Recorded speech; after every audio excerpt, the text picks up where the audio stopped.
Taylor Sheridan must have an ego as big as the size of the state of Montana. Sheesh. Welcome to the penultimate reaction podcast to the final season of Yellowstone. It will be short and spoiler-free. Well, I hope so. Give the World Away should have been a churning, suspenseful crescendo or cliffhanger to the final episode.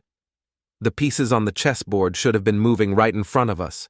We should have been saying our emotional goodbyes to some of the supporting characters and pondering the greater meanings of not just the show, but the ranching industry itself. Instead, we were, quote, treated to creator, you writer, director, you actor, Taylor Sheridan's extended fantasies of himself as a cowboy rock star.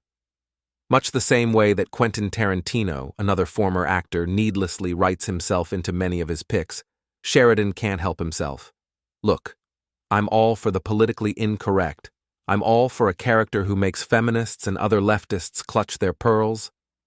But Sheridan should have saved his arrested, developmental, middle-aged, party-mongering rich cowboy act for a spin-off series. I wasn't tuning in to see a whole lot of needless diversion from the concerns of what has gone on before and a hint of what's to come. Maybe his real life is like that. And you've got to admit the guy has balls to cast a real-life supermodel, Bella Hadid, as his main buckle bunny. And that has to be his fantasy, because no one thinks of Hadid as a cowgirl in real life. But the guy's ego. Oh, and some Yellowstone cowboys nearly cried. A cowgirl repeatedly broke down. Jamie received some valuable advice from an unlikely source, which was a powerhouse scene. And Beth Dutton reminds me of Blanche Dubois.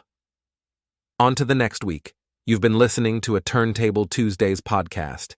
You could have been listening to any podcast right now, but you listened to ours. Thank you.